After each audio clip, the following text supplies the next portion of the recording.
Welcome,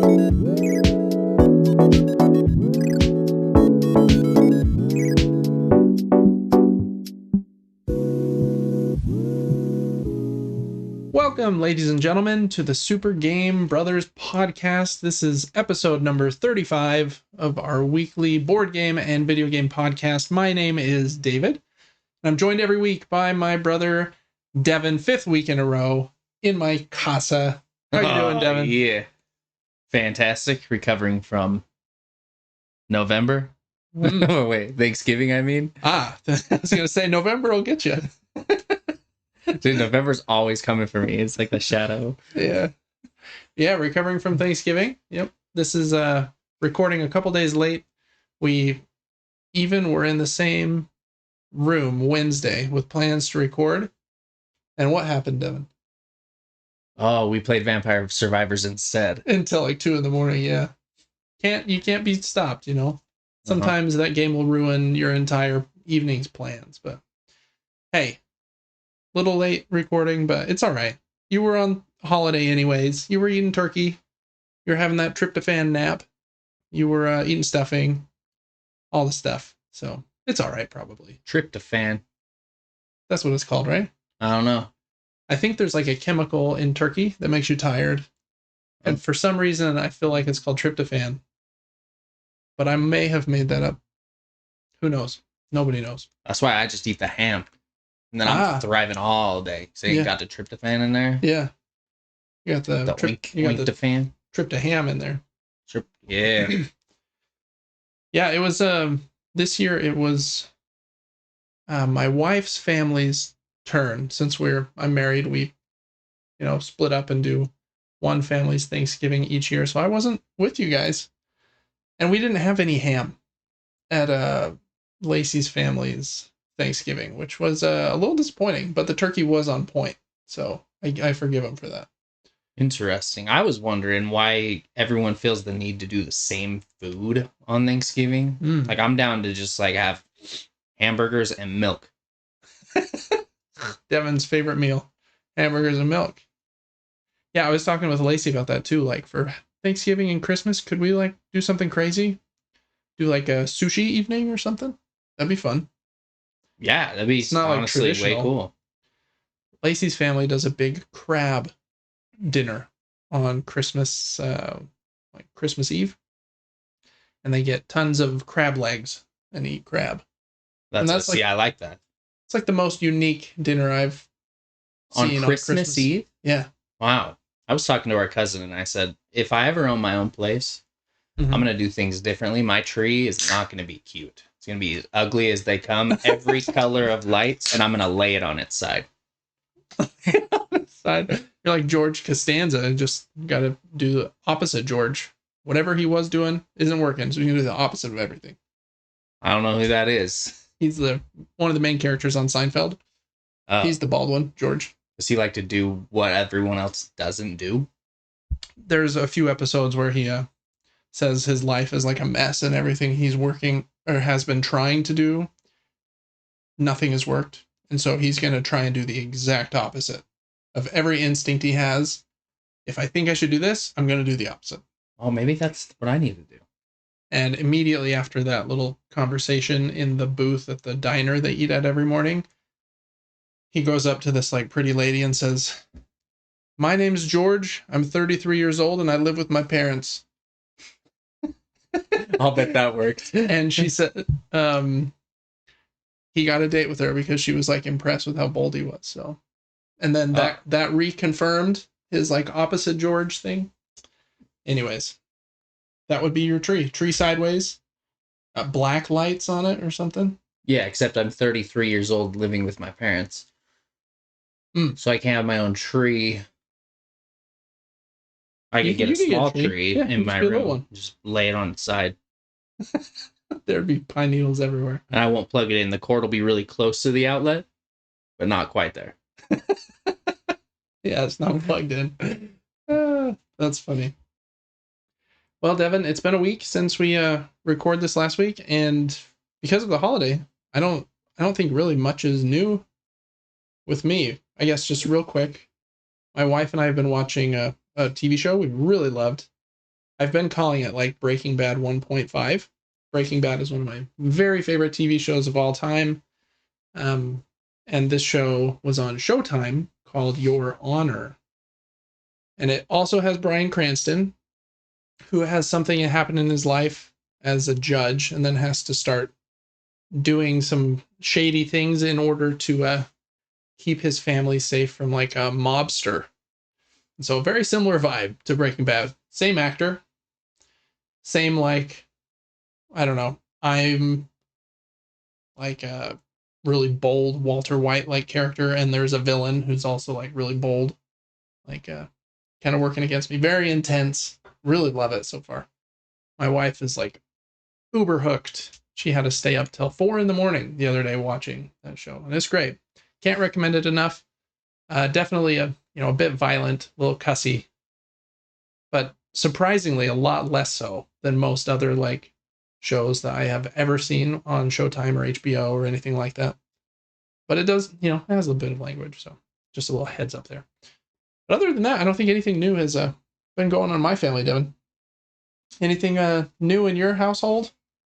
No, been rewatching Impractical Jokers. It's my New Girl used to feel like home to me, but now Impractical Jokers feels like home to me. That's a good one. Been rewatching that, working on the fitness. I'm almost 200 pounds, which is the goal. That's bulking the goal, huh? season. It's been bulking season for all year. Okay. It's been a whole bulking year. Bulking year. And probably next year. The incredible bulk. Oh, if I could hit 210, whoo! Shoot. What else have I been doing? I tried the new season of Fortnite. Spoiler for further in the episode. Wow. But I only tried like 3 times, so I don't have much to say about it. So I'll probably just skip that game later on. Oh, it's all good. What else? What else have I been doing? I don't know. I helped our neighbor. They're elderly. And the one lady, she can't really get up. Okay. And so I go over and I help them I get on a ladder and help them put their Christmas stuff up and hang their wreath and their lights and all their things. And yeah, I did that. My cool. car is once again not registered, which is super cool. So if anybody wants to donate to this podcast and help me pay for that, I'm sick. What's going on? All these regular life issues. Yeah.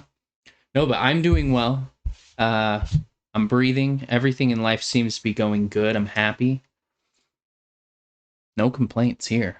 Nice. For me. Yeah, I'm vibing all the time. Love it. We just had In and Out to kick off this podcast, and it's fantastic. We had kind of a crazy evening. We were going to record quite a bit earlier, and then we had to go pick up a treadmill for my wife. And Devin used to sell fitness equipment, so he knows a lot about it, so he helped me build it as well. So that was very helpful. Built it, put it in the car. Well, in the other order. Went and got it, put it in the car, got it home, built it. It's all set up and ready. So that was nice. Because of that, it's like really late and I'm kind of tired. So this will probably be a shorter. So the ending segment, we're going to do the. Yeah, exactly. This will be a shorter episode. We'll still go through some of our main, our main segments, but not too much going on other than that. And then, we hit In and Out. Devin, what is your classic order? I mean, typically what we've done is 2 double doubles with grilled onions, and I added a fry tonight, and I noticed on their menu they have milk. It was only 99 cents. 99 cents. We should have got some just to try it. That's what I'm saying, is I feel like their milk has got to be special in some way. It's crazy. The milk is 99 cents, but the soda, like $2.10 or whatever. And worse for you. Way worse. And soda, as I'm drinking one, is just like water and syrup. Whereas milk actually had to come from a cow. Has some protein and stuff in it, Yeah. What am I doing? I saw goat milk at the store the other day. Yep. And I thought about it. Then I started getting weirded out thinking about the goat. And I was like, I don't want to drink that. Yeah. And so I didn't get it. Also, it was like $5 for a pint. Yeah, kind of pricey. Oh, goats trying to rip us off. They're the new cow, you know? Mm-hmm. Yeah, but we need to try the In-N-Out milk. Maybe that'll be the thing we can report on next week. How is the In-N-Out milk? Also got a couple new things up on the wall, which is kind of fun. I reorganized the board game shelf a little bit. You can see Andromeda's Edge up there above Devin's head and a couple new games out. And I got a new toy. We'll talk about it a little later in the episode, but you can see it behind Devin's head if you're watching on video. If not, I'll just tell you it goes on your face and has some controllers you hold. So, little audio spoiler for later. Also got a Mega Man picture up, and my cousin made me this cool Mario picture. Couldn't quite get it in frame, but you can kind of see Mario's hand. Little Lakitu up there in his cloud. He's going to throw some spinies at you any second. How did you know his name was Lakitu? That's Cloudman. Cloudman. Yeah. No, I'm pretty sure it's Lakitu. It's Mega Man and Cloudman. Oh, right. Yeah. Mega Man, Cloudman. I don't know how I know that. I don't either. He retains information. I'm just here. I don't know. We got Cloudman, Mega Man, and Jumpman all right there. If we're going Jumpman. I think that was Mario's original know that song? name. Oh, yeah, I know that song. Oh, do you? Yeah. Well, Mega Man's original name was Rockman. It was. And now, can you remember his sister's name? Roll? What's her last name? Another word for a coffin. Roll box? Roll treadmill box? Yeah. Roll casket. She has casket? 2 names, though. Wow. I don't remember her second name, but she's got another name for no reason. Like a middle name. Yeah, I think maybe we should each give ourselves a second name. Ah, yeah, that does sound nice. I'll be Unknown Man. There you go. What are you going to be? If I wanted a new name, I'd be a Spaceman Spiff Man.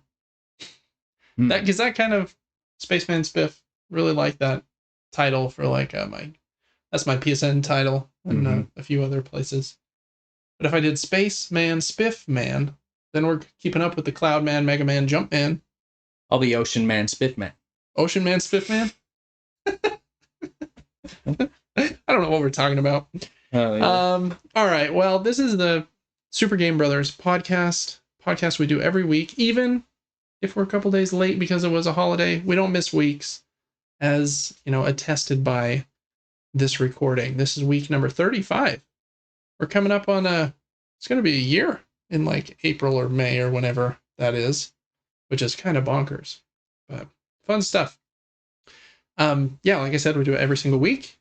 You can get the podcast 3 days early over on patreon.com/supergamebrothers for just a couple of dollars a month.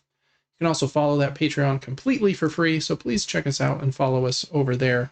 You can write into the show. We'll answer your questions live on the air. You won't hear them for a couple days after we answer them live on the air, but hey, we'll answer them. What else do you get over there? Get the podcast early. You can write into the show, get your name in the credits. You can vote on the games and stuff we cover next. Yeah, all kinds of fun stuff over there. Also help support the channel. We don't do any kind of paid previews or opinion-related content from video game or board game publishers, so really helps us if you can support independent content like us over there.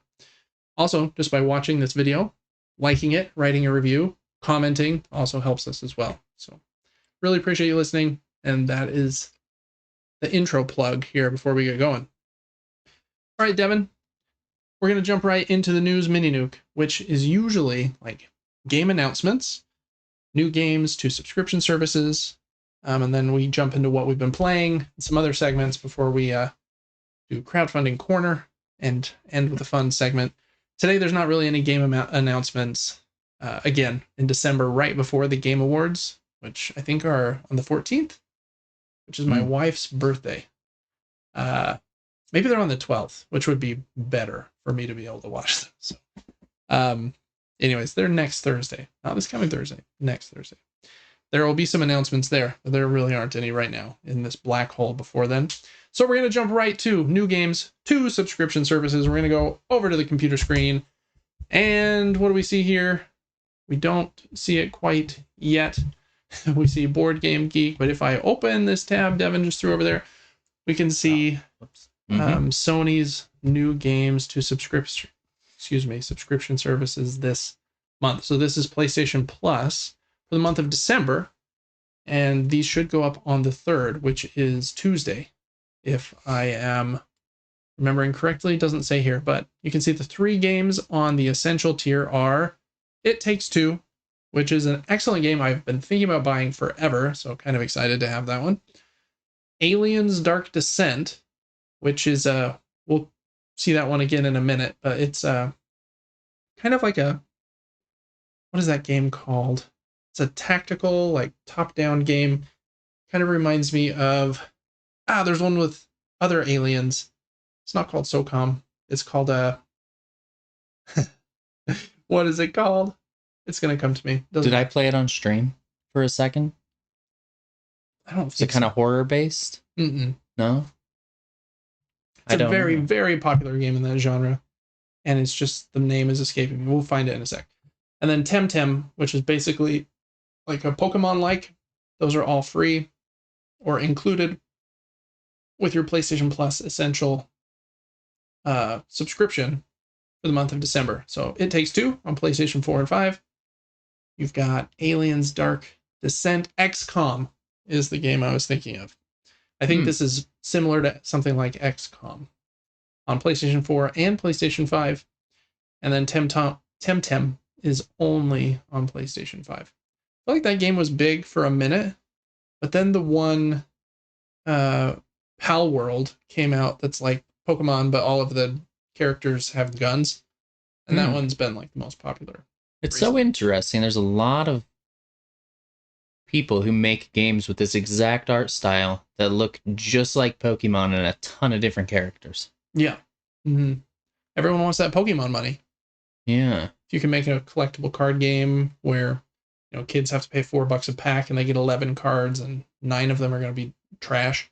It's basically the loot box of the 1990s. Oh yeah, I pulled a water energy card the other day. Oh heck yeah, dude! I instantly put it in a sleeve and I hung it up on the wall. And it's like you sent it to get graded. Dude, I've already had 2 people try to steal it. All right. Other than that, there are a few. I feel like there were. Where are the other games? There were a few games. Oh, here we go. Nope, that's not what I'm looking for. There are also new games included on PlayStation Plus Premium. Did I put that link in here? Let's see. Oh, maybe I didn't. No, it doesn't say premium. Premium trials. I feel like I missed something here. We'll click around for a second, because I am fairly confident. Did we change scenes? Pretty sure. Yes, we did. Nice. Look at us. Killing it here. Man, I swear it said that there were new games coming to premium. Maybe I'm remembering last week. I'm going crazy. Anyways, those are the 3 new games to PlayStation Plus Essential. There are also a couple new games to Xbox Game Pass. And those games are, one of them is going to sound very familiar. And for some reason, the Xbox Wire did not have an article. So we're here on Pure Xbox. They're a good Xbox website. Aliens Dark Descent is also free on Game Pass, which is very random. And then the next one, in my opinion, is a huge get. 9 Souls just came out on Xbox and PlayStation this week. That just launched on Game Pass? It did, launched into Game Pass. Wow. It's a $30 Metroidvania game that's supposed to be excellent. It's basically reviewing as like the best Metroidvania game since Hollow Knight. So I am uber pumped to play it. And I'm like, man, do I just sign up for another Game Pass? Well, that's what I was going to say. I was going to say, anyone listening, you should most of you can probably get a trial to Game Pass in some way. Yeah. For like $1 or less. Mm-hmm. Huh, that's crazy. I'm probably still going to buy it, which makes me such a sucker. But I want to play it on PlayStation. I want the trophies. Mm-hmm. don't be like me. Get it on Game Pass because that's really awesome. Huge get. So those are the 2 new games. They should already be available because they were available last week. All right. Then Nintendo has a couple new things.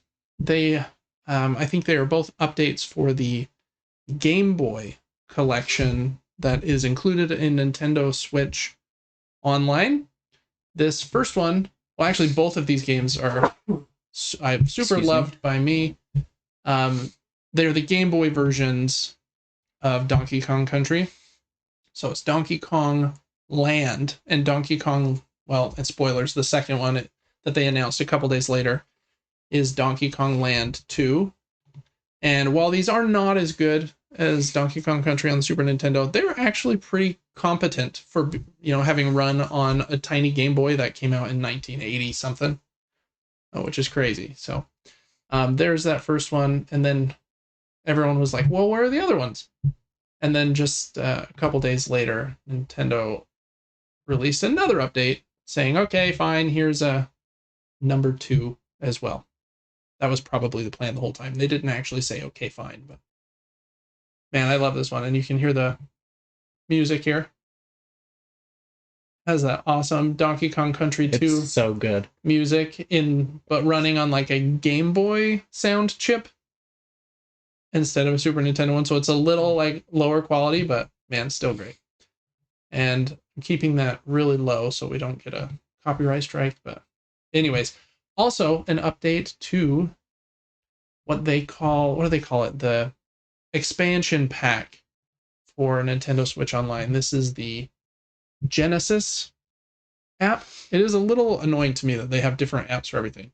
They have a Game Boy app, a Nintendo app, a Super Nintendo app. This Genesis app is only included in the expansion pack. They make it very convoluted over there. But there's 3 new games coming to that. Toe Jam and Earl, which was a big deal back in the day. The second one is called Vector Man. Kind of like I don't even know. Like an action platformer. Your dude can like shoot stuff out of his hand, kind of Mega Man-like, but he's also, I don't know, kind of looks like Knack in like the way that all of his body parts are kind of orbiting each other. I've heard of both of those. I have not heard of this third one, but maybe you have if you had a Genesis in the 90s. It's called Wolf of the Battlefield Mercs. So kind of looks like Contra, but instead of being side-scrolling, it's like also up and down, kind of top-down Contra. But anyway, so those are on the Genesis app included in the expansion pack that you can buy separately and add on to Nintendo Switch Online, just to confuse us all. We've got one from Epic Games. I almost downloaded this yesterday. Oh, did you? As I was waiting for the Fortnite chapter to release after maintenance, I saw it. I was scrolling Epic and almost downloaded it because it looked funny. Kind of reminded me of Enter the Gungeon and Vampire Survivors in a way. Yeah. I know nothing about the gameplay. It's just what it looked like. It's supposed to be pretty well loved. It's called Bro-tato. And you play as this potato with guns. It reminds me of those games that you said, but also reminds me of like my memory is terrible. Meat Boy.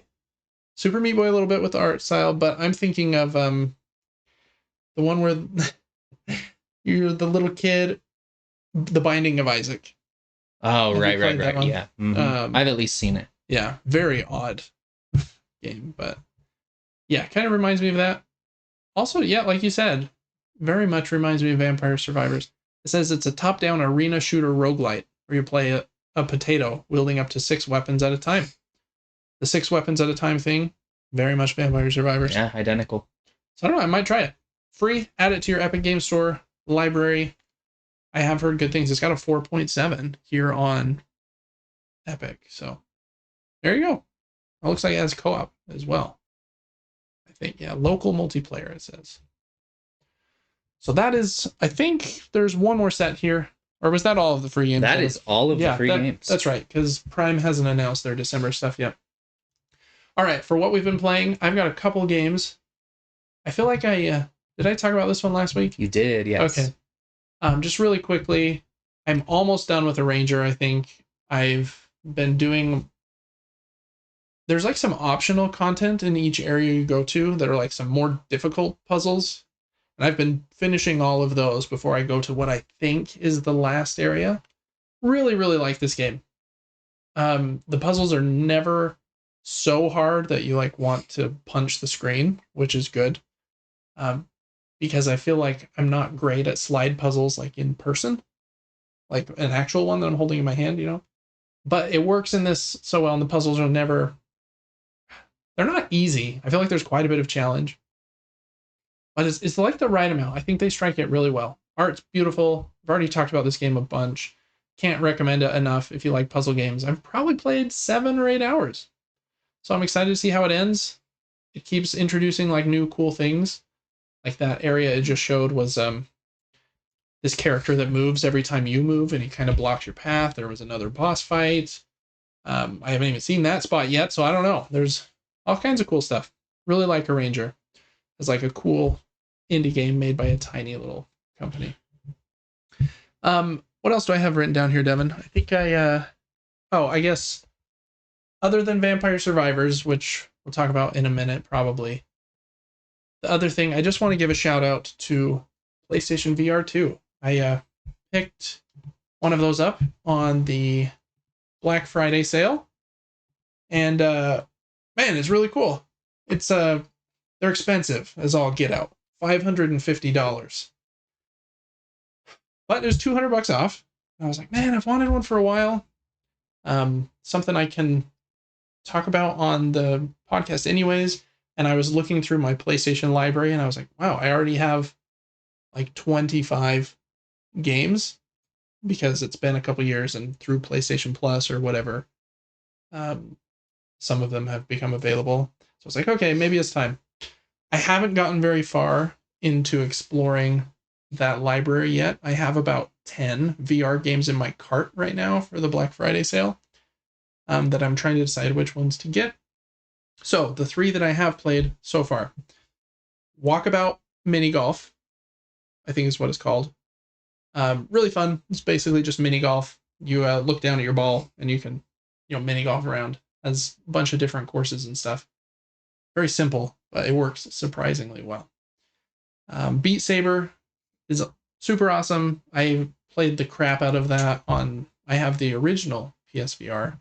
That's one of my wife's very favorite games, so we've played that a lot as well. It is better on the second version. The tracking is just better. It's also really nice that the new headset has cameras on it to do the tracking instead of having to have a camera set up out in front of you to track like the lights on those balls. That's probably the biggest difference. Yeah, it tracks a lot better. Yeah, it was super cool. And it means you can like be turned around backwards and the headset's still tracking. Whereas on PSVR 1, if you ever got like turned too far, it's like, I can't see you, bro. So Beat Saber, super awesome. And then another very, very popular one when it comes to VR, but I had not tried it yet. So is Pistol Whip here. And man, I can't get over how cool this one is. It basically reminds me of Guitar Hero. You like move straight forward along this like kind of path. Kind of reminds me of like the guitar, like a fretboard on Guitar Hero that you're moving down. It doesn't look exactly like that, but you're moving straight down a path, and then there will be a song going on, and then all of these enemies will come out and try and shoot at you, and you're trying to shoot at them, and you get bonus points for firing on the beat with the song. And you can't get hit by the bullets. If you get hit, then there's like a time frame where if you get hit again, you lose the song until you get a number of successful hits. And man, just feels awesome. Reminds me of Super Hot, which is another great VR game, but more kind of musically inclined. Just excellent. Again, I think we'll talk a lot more about VR2, PSVR 2 as I'm able to play more of the games, and I've really only played those 3 at this point. But Pistol Whip, man, it just is so good. Feels so cool. It's like John Wick in a VR. Just love it. Devin, I had you play a couple of those. What were your thoughts on the Pistol whip was fun, but it was exhausting. It really I is. was dodging the bullets. I fell over one time. Yeah. But man, I felt so cool. Yeah. It takes a minute to get used to because like the first song or two you play, you're going to be like all over the place and like I'm not getting the vibe. After you play a few, you kind of get into like a flow and you're like, okay, I understand the beat of this song and like how fast I need to move. And you can kind of like, I don't even know. You get smoother. You're like, okay, I realize I can move less than I was trying too hard before. Yeah, that's what I was doing. I guess it rewards you for shooting a less amount of bullets and on the beat. And I was shooting all the bullets with no beat. But way fun. I think the VR2, it definitely is an upgrade. It was cool to set up. He had me set up the entire thing as if it was new out of the box. Yeah. All the settings, building our play space. It would alert me if I was getting close to the edge. That is a really cool feature. It was. Builds, you can see through the cameras on it out like into your room and it like builds a virtual arena.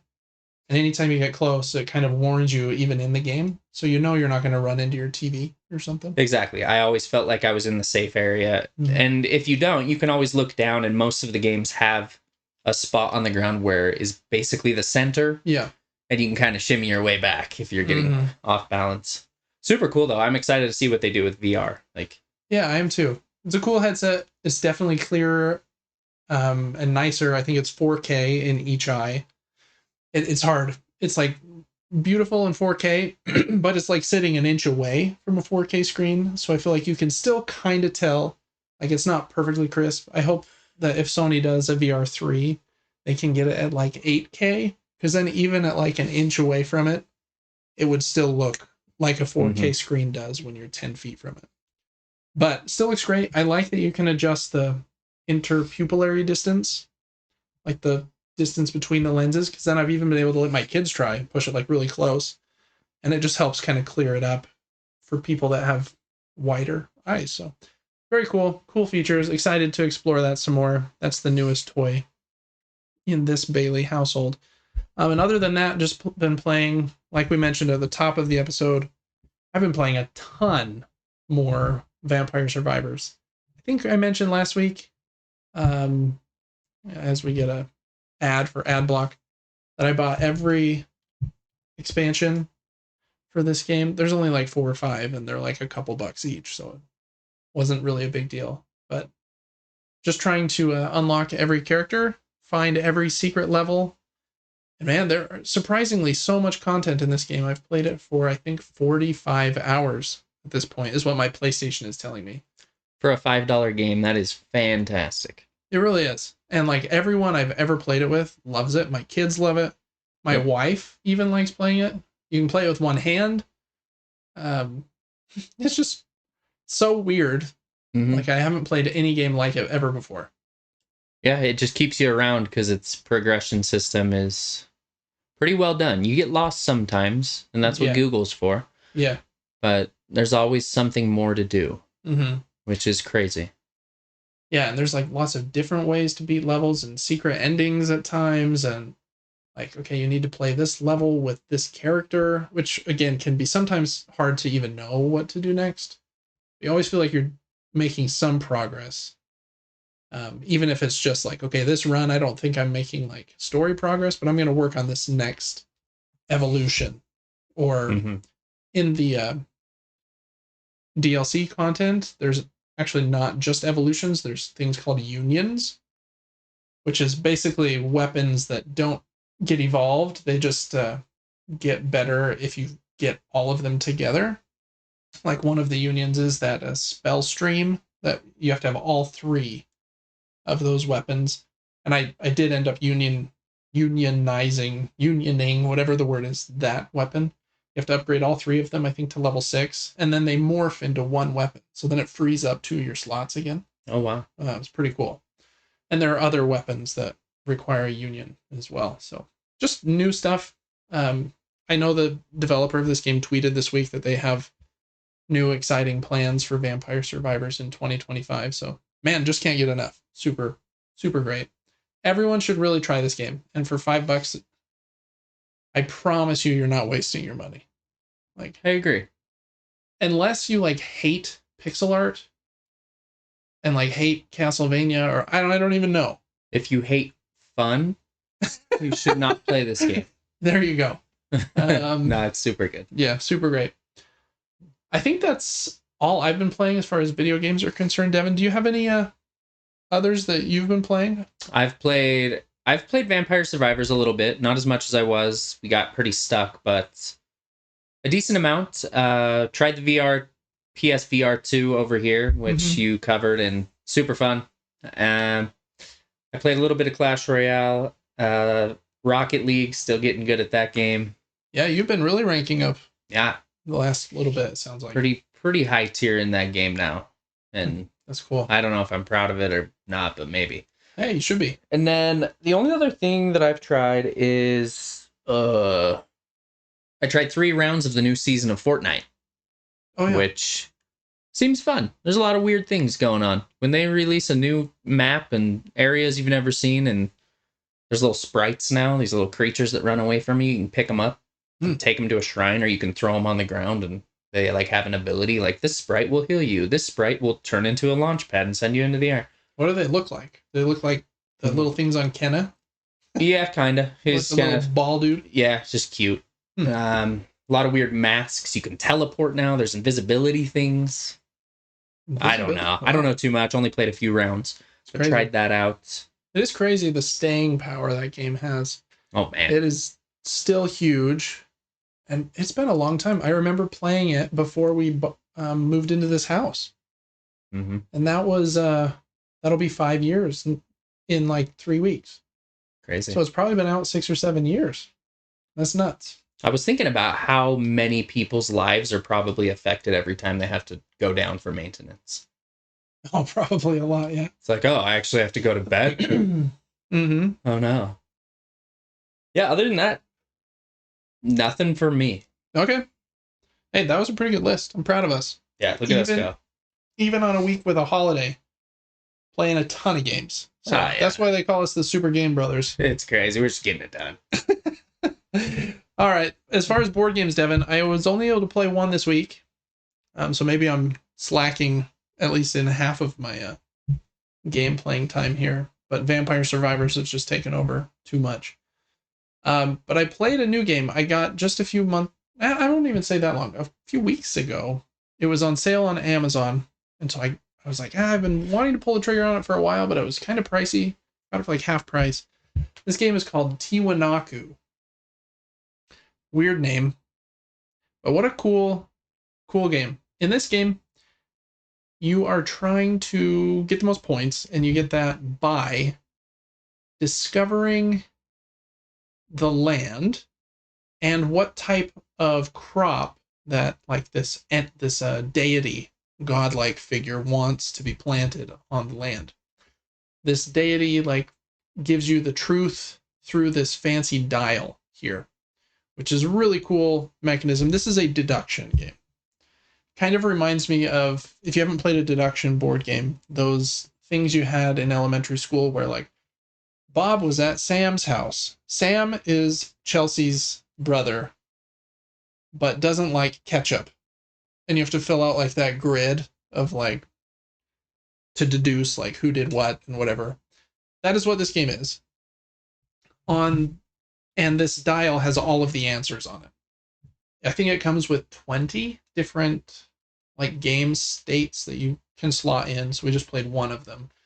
And then there are 2 different windows on the dial. And based on what you're doing on your turn, you either discover new land and open the left window, or you make a guess on as to what crop type goes on that land, and you open the right window to see if you're right. If you were right, then you get a number of points. But if you were wrong, you lose that number of points. So that's the more risky thing to do on your turn. And I really like deduction games, but sometimes they can be a little too obtuse. I like that you can't really mess this one up because the dial has all the answers on it. It's not like I used to have a different one called Cryptid, and it was really cool, but we played it a couple of times, and both times other players made a logic mistake where they were supposed to like tell the table something, and they told the table something wrong, and it's like Clue. Yeah, and it threw everyone off, and we had like a bad experience. Interesting. But since this one is all on the dial, and all you're doing is you're looking at the board to like determine, okay, I know that this type of land has to be here or here, and basically there are, I think, 4 different types of land. They're like green, blue, yellow, and orange. And then on each grouping, let's see if I can find a better picture here. I cannot. Oh, here we go. So this grouping here is 4. Oh, sorry, it's 5 of those green bottom grass looking pieces. And so in that grouping, you can't see my cursor on the podcast, but Devin can. There can only be 1 of each crop type. So there's going to be a crop that's called the number 1 crop. I think it's like sweet potatoes or whatever. So there's going to be 1 number 1, 1 number 2, 1 number 3, 1 number 4, 1 number 5. If this grouping here, for example, is only a grouping of 3 blue ones, there's only going to be a 1, 2, and a 3. There won't be a 4 or a 5. You don't know where the 1, 2, or 3 will be, but there can only be a 1, 2, or 3 if that land grouping is 3. There are a couple other rules, like this blue can never be next to another blue, not even diagonally. So if this is here, I know that none of these can be blue, for example. 5 is the biggest grouping size. These crop tiles can also not be next to one of the same size, even diagonally. So since this 5 is here, I know none of these could be 5. So it's like 2 layers of deduction. I'm deducing. It's like Sudoku. It is kind of like Sudoku in that way. But man, really, really fun. I played it with my wife and our 2 friends, and all 4 of us really enjoyed it. Very, very fun. And I like a deduction game when, I mean, it was like an hour. It was like a good length, and you couldn't mess up. You open the window and it tells you right there in the window, like, this is crop number 5. There's not really messing that up. Yeah. I mean, you could, in theory, mess up the dial, but let me see if I can show you a bigger picture of the dial. And you can kind of see here on the board that the columns and the rows each have a symbol on them. And so if you're making a guess, you're making a guess about one single square. And that square has like a cross section of, it might be the campfire and the snake. And so then on the dial, you move the bottom like a piece to the snake and the top piece to the campfire. And then you open the window so that the thing inside is pointed at the perfect spot. A lot harder to mess up than like if I'm supposed to be keeping something secret and I need to, like, on my own board. The dial helps keep everything flowing. Really great. I'm excited to play it some more. I think it's an excellent deduction game if you like deduction. I hope that I don't know, I felt really good at it. I really like deduction puzzles, so I crushed everyone basically. Oh, heck, yeah, you were dialed in. I felt like it might be a little too easy at times. Like, I made a couple guesses and the other people at the table were like, David, how did you guess that? And I was like, well, if you look at this crop like 7 spaces away, because this is a 2, I know there can't be a 2 surrounding, and because of that, there has to be a 1 here. I feel like somebody who's really good at it will just always be really good at it and crush everyone. So I hope that that is not always the case. That's kind of what you want with a deduction game, but I want there to be enough variability, kind of, that other people could stand a chance, even if deduction isn't fully their thing. So that's my one hang up at this point, is you get sick of winning. Not even that. I just like, will other people want to play if they know that the person they mainly play this game with is just better at deduction than them? Maybe they need to get good. Yeah. You know? Anyways, I definitely recommend Tiwanaku, and it's been on sale a couple times in the last few months, so you might be able to find it for like $20. I think is what I got it for. So very highly recommend this game. I think Cryptid is rated higher on Board Game Geek, but I enjoyed this one more for whatever reason. So That was the board game I was able to play this week. And Devin, that's going to do it for the games that we were able to play this week.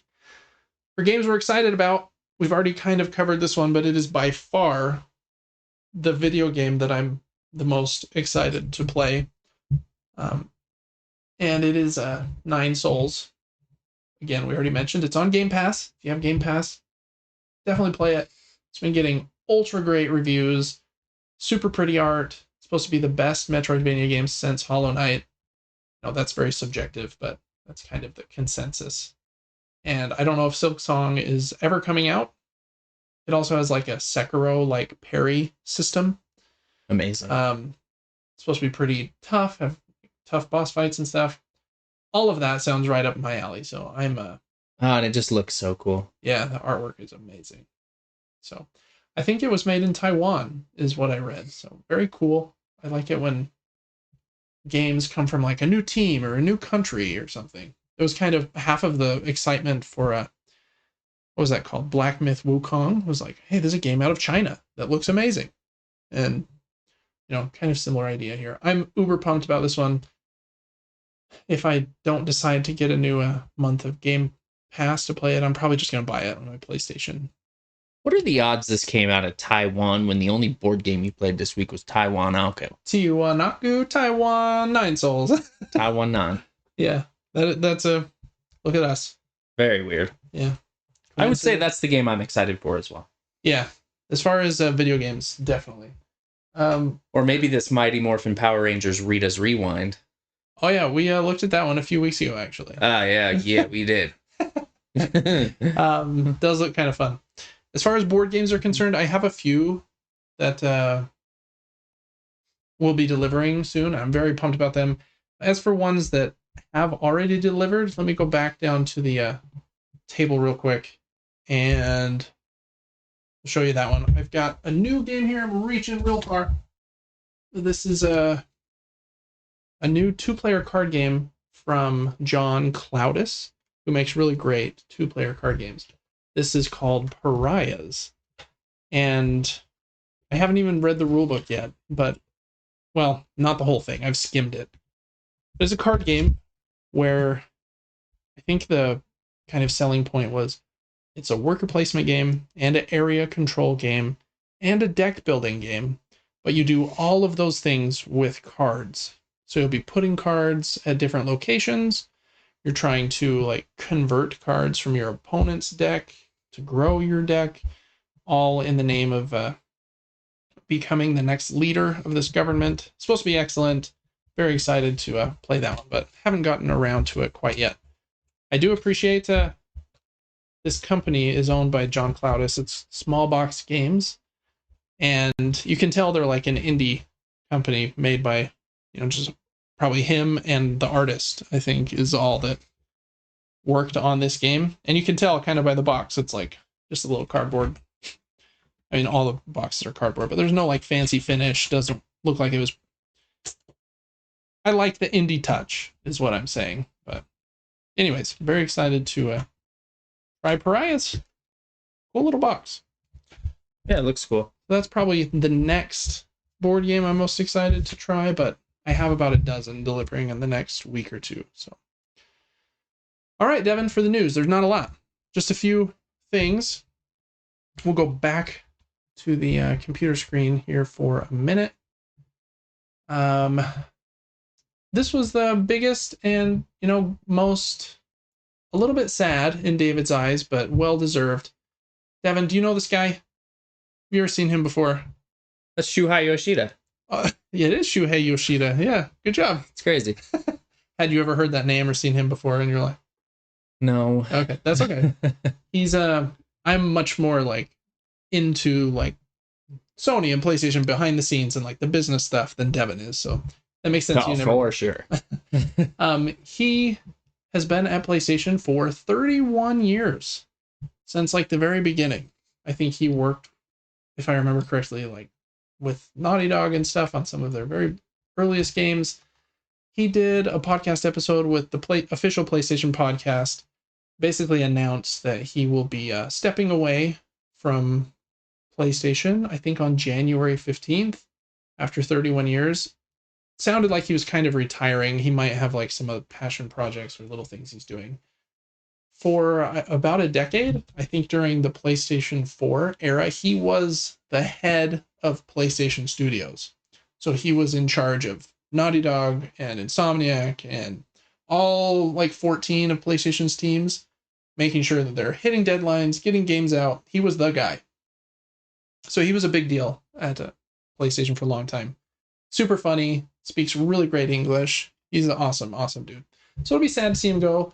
For the last like 5-ish years, he's kind of stepped down from, and we don't know if he was like stepped down or kind of replaced by the new guy, but he wasn't the head of worldwide studios anymore. He was the head of indies, which again is like right up my alley. He loves little indie games. I follow him on Twitter, and he's always tweeting about like the new indie he's most obsessed with. He's one of the reasons I'm really pumped about Nine Souls. He tweeted about it just a couple days ago and said like, this game's amazing. I'm so excited I was able to help bring it to PlayStation, something like that. So anyways, wanted to give Shuhei a shout out. I really like that guy. I have good memories of like watching E3 and other like what was that PlayStation experience and stuff, and seeing Shuhei and some of the other people there. So kind of the end of an era with him retiring. But shout out to Shuhei. That's probably the biggest news item this week, Devin. Other than that, there's a couple of like rumors going around that there's going to be a new God of War announcement, maybe at the Game Awards. There was a mild confirmation that Troy Baker is going to be in the next Naughty Dog game, which makes sense. He's Joel in The Last of Us. Oh. He's in like Death Stranding, and he's been in a Call of Duty game. He's in like everything, basically. So I didn't think that was like super noteworthy, but and I think the last thing I thought was just kind of funny. The Nintendo Switch has sold like 145 million copies, or copies isn't the right word, units. And so it was getting dangerously close to passing the PlayStation 2 as the number one selling console of all time. Because I think the last official number that Sony ever gave was 150 million. But as it started to get closer, just like this last week, they said, oh, just by the way, it's the PlayStation 2 has actually sold 160 million. Which is probably true, but they've just been kind of holding on to that data. So we'll see if the Switch does pass it, or the PS2 or not. It very well could still. But anyways, I thought it was kind of funny. They really want the PlayStation 2 to still be the top seller. I also find that cool for some reason. Yeah. What a goated console. Yeah, and that's the only PlayStation console I didn't have, which is a bummer. But I don't know if it really was a bummer. I'm really glad I had an Xbox during that period, because I got really into like Oddworld. I don't know that I really would have gotten into Oddworld and Halo and Splinter Cell, and Prince of Persia, and some of those games that were much more aligned with Xbox. But I don't know. Yeah, the PlayStation 2, I think it was mostly big because I can't remember exactly how much they cost. It was like $200 or $250, and it was also a DVD player. And at that price, it was cheaper than just a DVD player. And DVD players used to be expensive. They were way expensive. Huh? So a lot of people bought that as like their DVD player, and if they ever played a game, then hooray, they had a PS2. That's got to play a big part as to why they sold so many. Yeah, I think it did. I think they were hoping that the same thing would happen with the PlayStation 3 because it was a Blu-ray player, and I don't think the Xbox 360 could play Blu-rays. But the PlayStation 3 kind of had a lot of other negative things going on with it, with the $600 price point and stuff, which is a lot back in 2006 or whatever it was when that came out. But anyways, Devin, I think that is it for the news this week. So that is going to take us right into crowdfunding corner for the week of, and this was supposed to go up on November 29th, but it's going to go up on December 2nd. So sorry for the delay there. But in crowdfunding corner, we go over, on the bright side, the 36th episode. Oh yeah, will be much closer after you listen to the 35th. There you go. You know, there's always glass half full. Yeah, love it. Oh yeah. Got the what do they say about the clouds? You got the silver lining. Cloudman. Cloudman, exactly. Yep. But yeah, we look at games in crowdfunding, so they might be on Kickstarter or GameFound, or very rarely, but occasionally on places like BackerKit or things like that, that whose campaigns are ending in like the next week or two. Can't cover all of them. There are so many games in crowdfunding nowadays, so they're really just games that look cool to me. If there are any games I missed, sorry. Let me know in the comments, because I'd love to look at some that I missed as well. There's just so many. But there are, I think, are 7 maybe cool ones here that I thought looked great. This first one is called Sea Beasts, and it's got a lot of backers, raising a lot of money, over $500,000 and 4,000 backers. This is a cooperative, what do they call that? Boss battler game, where you play as Vikings on your own, like Viking ship, and you're trying to, I think, like protect your treasure, your hoard, from these smaller, like enemies, and then these like huge sea beasts, hence the name of the game. So you'll have your own player board. You'll be doing a lot of attacking, as you can see on the player boards. There's like, blood droplets, and you're doing damage. I think it says here you'll be using that damage to unleash your blood rage to conquer the horrors of the deep and prove your legacy. I am not like a huge dungeon crawler fan. Never played one that I've loved, but this one looks kind of cool. I like the like kind of Viking on the open like sea vibe, because that is like a terrifying thing to me. Scary, scary. The ocean is a terrible place that humans shouldn't go, in my opinion. But I'm glad there are braver people that do. I agree. But cool ideas. You got like the cool wooden Viking meeples, and then the big, huge beast minis. Kind of looks like it has a fun system where you're controlling your like cargo on your ship as well. And yeah, I like the art style, like the crazy creatures. If you really wanted to get into like the miniatures and stuff, you can buy like the uber expensive version that has crazy big pieces for all of those big bosses. The base game comes meant to be played solo or as 2-player cooperative.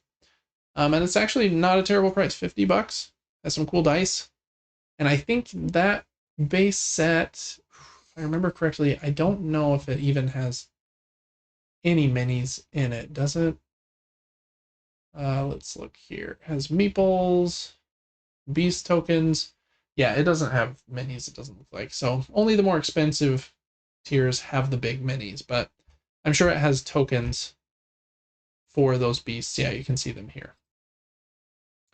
And then you can get some other expansions that will add the ability to play with 3, 4, 5, or 6 players, even extra characters, extra beasts, extra stuff. And then you can get the miniatures as well in some of the pledges. I do want to at least show you what some of those look like, because they do look very cool. So where is pledge levels, maybe? No, I feel like that's where, oh, here we go. So you've got the basic pledge. It does have cool dice. Yeah, cool stuff. Here's the heroic pledge. Those are some really cool looking minis, and they're very big. Cool trays, cool dice. So if that is your thing, you like boss battler games, I think this one might be a hit for you. So that is Sea Beasts. It ends pretty soon, actually. This one ends in 3 days on Thursday, December 5th. Here on Kickstarter. Next up is, well, I think it's a really unique looking game, one called Tatsumi by Adams Apple Games. In this one, you play as like this dragon, and you move along kind of this board, and it's kind of a, what do they call that? Yeah, my mind is totally blanking on the type of abstract, sorry, there it was, game, in that you're moving around this board. You can't go through the other players' dragons, so you're kind of moving around each other. Dragons are big, they said, so you can't like move through each other.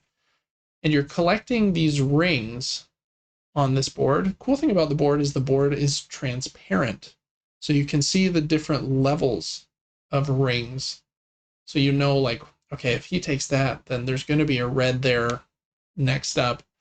And you're trying to collect these different rings, and then you take them back to your own player board, and you're trying to like build them out in big groupings to get lots of points. You can play as one of, I think, 4, and there might be a 5th or 6th that get unlocked through stretch goals. Different dragons that have like their own goal, and you can play with the symmetric or the back asymmetric side of the player boards, where each player kind of has slightly different goals and restrictions on what like rings they can put there. Very cool. I like it when a game has something unique, and that transparent kind of box insert that houses the entire game and makes the setup really easy, because that's also how you put it away. You just amazing. They say it actually helps with randomizing the next time you play. If after you're done, you just kind of randomly throw all the discs back in. What a cool system. Very cool. So I thought that was worth shouting out. I want to finish reading the rule book just to see if I think the gameplay has enough legs. But I think it's a very cool and unique starting point. They have 2 pledges. The base pledge is $40. The shipping in America, I think, was $7, which is really not bad for a crowdfunding campaign. That version, the dragons aren't screen printed on. They're still wooden and like big chunky pieces. And then the extra tokens in that version are cardboard. Whereas in the $55 version, which would be $62 with shipping in America, are screen printed on the dragons and the rings, which does look cool. But I'm like, is it worth $15 more? But then the other perk is that, whereas in the box here, these pieces that are like different seashell scales, sand dollars, these are wooden pieces in the limited edition, whereas they're cardboard in the lesser version. So I think it's cool they have both. $40 plus $7 for shipping. That's not a bad price for a pretty unique looking game. So that is Tatsumi. That one's on GameFound. I think it was made by the same people that did, brought to you by the creators of Planet Unknown, which was uber popular a couple of years ago. So they've got some game development prowess as well. This one ends on, what do you say here? On the 6th. So that should be Friday. That is Tatsumi. Next up is a much smaller looking indie one called Runes. Also kind of an abstract feeling game, in my opinion, but I think it looks pretty cool. In this one, you're going to have these tokens that are these hexagon shaped pieces, and they have different runes around the 6 sides of those tiles, and you're trying to set them out to match with the tiles next to them. And the more, when you place a tile down, for each rune that matches up, you get to put that number of your discs in the center, those like blue and green and red transparent discs there in the middle. And I think it's the first player that gets rid of all of their discs wins. And so you're trying to set up a ton of connections in order to have big turns where you can do that. If you I can't remember exactly how, but there are some cards you can get that will let you adjust some things. And you can even, I think, force a different player to take their, what are those called? Little discs back. If you place a tile on top of a tile that's already been put down, but you can only do that if the tile that you place has more connections than the tile that was there. Yeah, that's interesting, because I was thinking I would have this perfect tile and someone would take the spot I was going to play. Right. But if you can put it on top, that's interesting. Yeah, and then you make them take their 3 tokens back or whatever. I think that is the coolest part of the game, because without that being able to like stack on top, it seemed a little basic. And I like the idea of cards, because I imagine if you have a hexagon that has a a ton of matches, but maybe one or two things is off. Maybe the cards allow you to make those correct in some way, or are the cards giving you a benefit? Are they changing like a symbol for you? Okay. Yeah, let's see. If you place a golden rune, then you get to put out double the coins that turn. If you place a black rune, you get to draw a powerful ritual card. And it looks like they'll let you place additional coins or skip somebody's turn, maybe. A little hard to see with this animated GIF. Exchange hand. So they'll do like some special kind of game breaking stuff, it looks like. So I don't know. I thought that when I was first looking at it, I was like, it seems a little basic, but I really like the idea of being able to go on top and giving, and that it's just a race. Who can get rid of all their discs first? Yeah. Because in an abstract game like this, sometimes there will be like, you keep track of points. Or like, okay, I placed this here and I got 5 points, and you got to move the 5 points. On my next turn, I placed this here and I got 6 points. I need to move 6 more.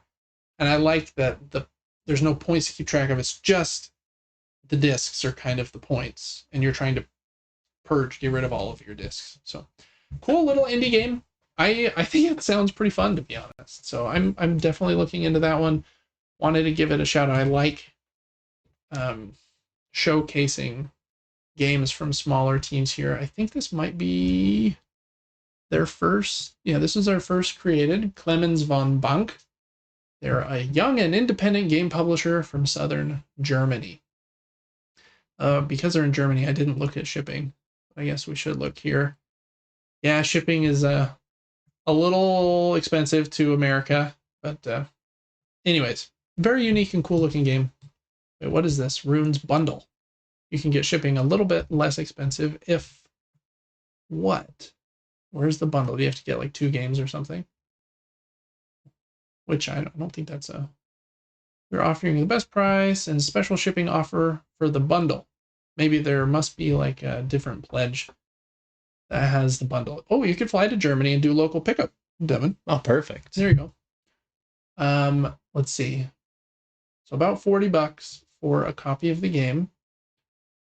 Or you can get the bundle, which is, 2 copies of the game. And with the 2 copies of the game, you get a discount on shipping. So if you have a friend that also wants it, then you can get the games a little bit cheaper, and each split half of the shipping or something. So cool idea. They know it's not cheap to ship things worldwide, so I like that they did that. That's Runes, the game. Looks pretty cool. That one ends on next Sunday, December 8th. Okay, this one is one of the biggest ones right now. It's Avalon, the Riven Veil, which is a big name. Very cool looking game, though. If, again, you like games with miniatures and you like games that are like dudes on a map and I'm fighting you, kind of area majority with lots of combat, this one has 5,000 backers and almost $800,000 backed. This company released Oathsworn a couple of years ago, and that game was uber popular.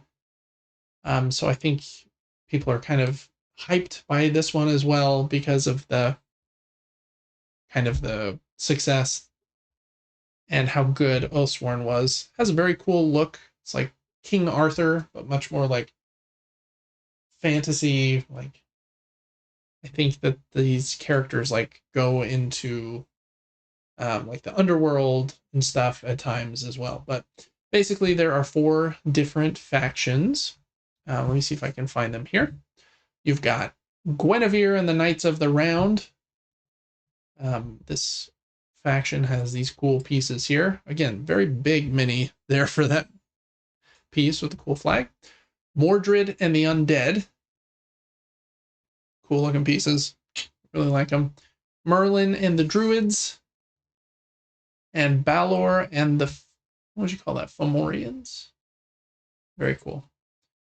And you'll be moving around this map, discovering new areas, and these tiles will like flip over. to form the map.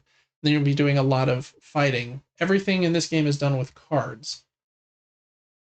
And during, I think, the different phases of the game, I like it when games use this mechanism. I have one called Mission Red Planet that uses this that I really like. You'll put a card face down, and once everyone has put one face down, then you'll reveal them all at the same time. And whoever played the card with the highest initiative value gets to go first. But then I think they have to pay for that card with some other cards from their hand that match that initiative value. So you have to like kind of pay to go first and do stuff. Cool system, because again, you're kind of playing the other people. Like if I know, oh, I think he really wants to go first, I'm going to try and get in his head to make him think I'm going to do a high bid. Then he'll do a really high bid, and I'll just do a super low one, and just kind of burn some extra of his resources. But cool idea. And then the combat, I think, is also resolved with those cards as well. This one's gotten a lot of buzz. Like I said, very big pieces. Let's look at the different pledge levels really quick. They kind of have a lot going on here. Where are they? Pledge levels. So you've got the base game, $59.99, which does come with 5 miniatures in the base game. I'm guessing they're mostly like the leaders of each of those factions, and then the rest of the characters are cardboard standees. But everything else looks pretty cool. Then for $40 more at $100, you've got every character, I think, is miniatures. I don't see any standees there yet. So that adds basically the miniatures box, which I think is the second box here. And then you can get more. There's like a lore journal, hollow foil, and gold stamped boards. That was kind of that cool shimmer that was showing up above on all of the boards and box at $150. And then this last one also adds the iron forged box, which gives you every resource in the game and like nice metal pieces. There's also a big metal holy grail, which is, I think, like the main thing that the factions are trying to fight to find.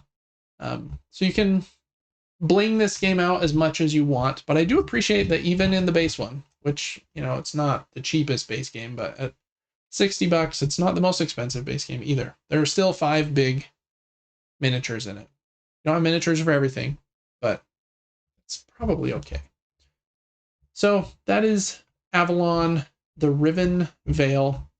There's a lot more about this game as far as like the lore and everything that you can find out here on the page. There are also, I think, some like stretch goals and other stuff. Yeah, lots of stuff here. I want to just look at shipping. Again, big box, lots of pieces. Sometimes they might be shipping you 2 boxes if you're getting the minis and the game. So shipping here is another thing to take into consideration, much like most Kickstarter campaigns. That is, what do we call it? Avalon, the Riven Veil. It's on Kickstarter until Tuesday, December 10th. Okay, next up is Revenant from Mindclash Games. Mindclash does really big, like complex games usually. Devin, kind of their most recent game was a much smaller one for them because they do bigger, more complex games. It's what's it called? We played it and we ended up playing one of the rules wrong. It was this one. What's it called? Ironwood. Oh yes. That one's, again, really cool pieces with like the metal pieces and the wood pieces. Cool board, very unique world. This one is a kind of worker placement game where you are trying to evacuate a bunch of people before this like alien clan or whatever destroys this planet and all of these people. So you're filling these cool big ships up with workers trying to fight back the aliens, and then at some point you're going to put enough resources into this Revenant, the main ship, that it will launch. So you're, in that way, you're a little bit working together, but this is like whoever gets the most points wins. It's a competitive game. Here are some of their other games. You can see Anachrony is probably their most famous. It's in the top 50 games of all time. Voidfall is one of their later or more recent ones. This game, Revenant, is actually in the same like narrative universe as Voidfall. So these Voidfall alien creatures are that were used in that game are actually what are coming here to this planet, and so it's kind of just a different game in the same universe. So if you like worker placement, 1.5 to 2 hour games, complexity level at about 3.5, which is kind of the sweet spot that David likes, to be honest. Right around 3. What do you think I like? 2.5? Yeah, I bet you're a little bit lower. You like a bit of like combo goodness in your cards though. So I think you're slowly starting to eke up as well. I'm getting somewhere. Yeah. But cool pieces here where you're like putting damage and like workers and leaders on these cool ship pieces. Again, I don't think every version of this game gets the cool plastic miniature ships. This game is pretty hot as well. Mind Clash is a well-known game name, in the board game space, especially in pretty complex Euro games. So let's see real quick comparison of editions here. They have a retail edition.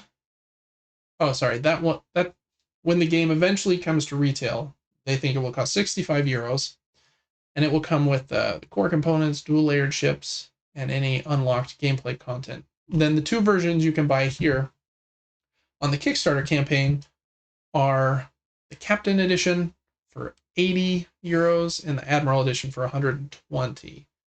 So you can see Captain Edition even gets you quite a bit more than just the base. Retail version will get you an insert, corruption miniatures, crew miniatures. Then if you want like the big Revenant ship miniature and the other stuff, Voidborn ship miniatures, then you're gonna have to get the more expensive one. So a couple different versions based on if you want those ship minis or if you're okay with cardboard ships. I want to see what they look like. Are they double layered in the Captain Edition? Where is the there's the comparison, but I want to see what they look like in the Captain Edition. Is that not on here? What's in the box? Oh, here we go. Captain Edition. Yeah, they are double layered. So the Revenant ship here, you can see there are still recessed spots for those workers to go. But that does look a little less cool than the big like plastic ship, Yeah. So anyways, I do appreciate that companies offer both options. I'm more and more, I want the cheaper version of a game. Even though it does look cooler, I'm like, okay, if the gameplay is the same from one version to the next, I can get past the fact that this is a cardboard piece compared to a plastic one, usually, unless there is like some really specific reason. And I think that these are double layered kind of helps there. So that's probably the version I would look at. But that's easier to do in video games. I choose lower quality graphics, but it gives me a reward for doing so. Higher frame rates, yeah, more response. The reward here is less money spent. But yes, man, that is true. Yeah, look at that. Cool pieces, though. You could paint that. You could if you were like more artistic and creative than me. And yeah, I mean those do look cool. Maybe I take it all back. Maybe get the ultra crazy one, because that is cool looking. Anyways, that is Revenant. The next game from Mind Clash Games. And that one is on Kickstarter until, as he scrolls back to the top, also Sunday, I think. Nope, not. Tuesday, December 10th. And then, is this the last one, Devin? 2 more. Oh, 2 more. Okay. Another indie, small one that I wanted to give a shout out to. This next one. Come over. the link didn't like us. It's called Dragonlings. And it is a card game about kind of growing up dragons from their little dragonling stage. I can't say that. Dragonling stage into bigger dragons. So, this game is for 1 to 6 players, ages 7 plus. It's a fairly simple game to play. I was kind of surprised by the playtime, though. It's 45 to 90 minutes. That's a little bit of a range. In this game, you're going to be playing cards down into these, what they call a tower or a stack, basically, of dragon cards. So you have a hatchling or a level 1 dragon of different colors that have like different abilities. Very kind of cutesy dragon artwork. And then you'll be playing higher level dragons on top of those later. So like a level 2 and a level 3 and a level 4, up to a level 5, I think. On a turn, you can either grow a dragon to the next level if you have a dragon that matches the next value up and the same color. And some cards will have like 2 colors, like this is a blue-red dragon, so it could go on the blue or the red tower. Or instead of growing that turn, you can use that dragon's ability and you kind of tip it or tap the card to show that you use the ability and then you can't grow that dragon that turn. And that might let you draw some or get some more eggs or whatever. And so you're building out these like upgrading levels of dragons, but you have to determine on what turns you're going to upgrade them and what turns you're going to tap all of them to like use as many fancy abilities as you can. Pretty simple, minimalistic art style, but I think that card play seems pretty fun. When a card comes out, you can see you play it face down.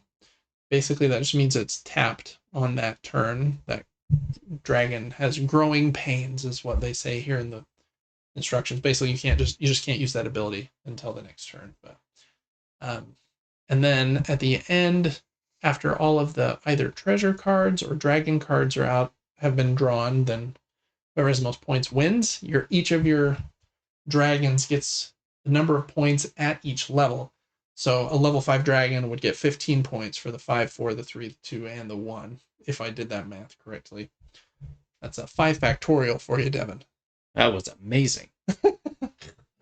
And yeah, each player also gets like a trainer card that has a different kind of asymmetric goal on it. And I think you can pair that with a different like asymmetric card as well. So there's a bit of variability in this box. It's just a very, very small box. I wonder if they have the box size here. With a bunch of cards in it. You can play it solo, in teams, or free for all. Where's the box? Dang it, she was holding the box in the video, and I was like, wow, that's a cool size box. It kind of reminds me of the All Play little square boxes, but it looked a little bit deeper than those. I think the game is $19. Not being able to see that box is going to drive me nuts. We're going to click on this video and see if I can find the box. What? I swear. Where did she show the box? We're not leaving the box. Yeah.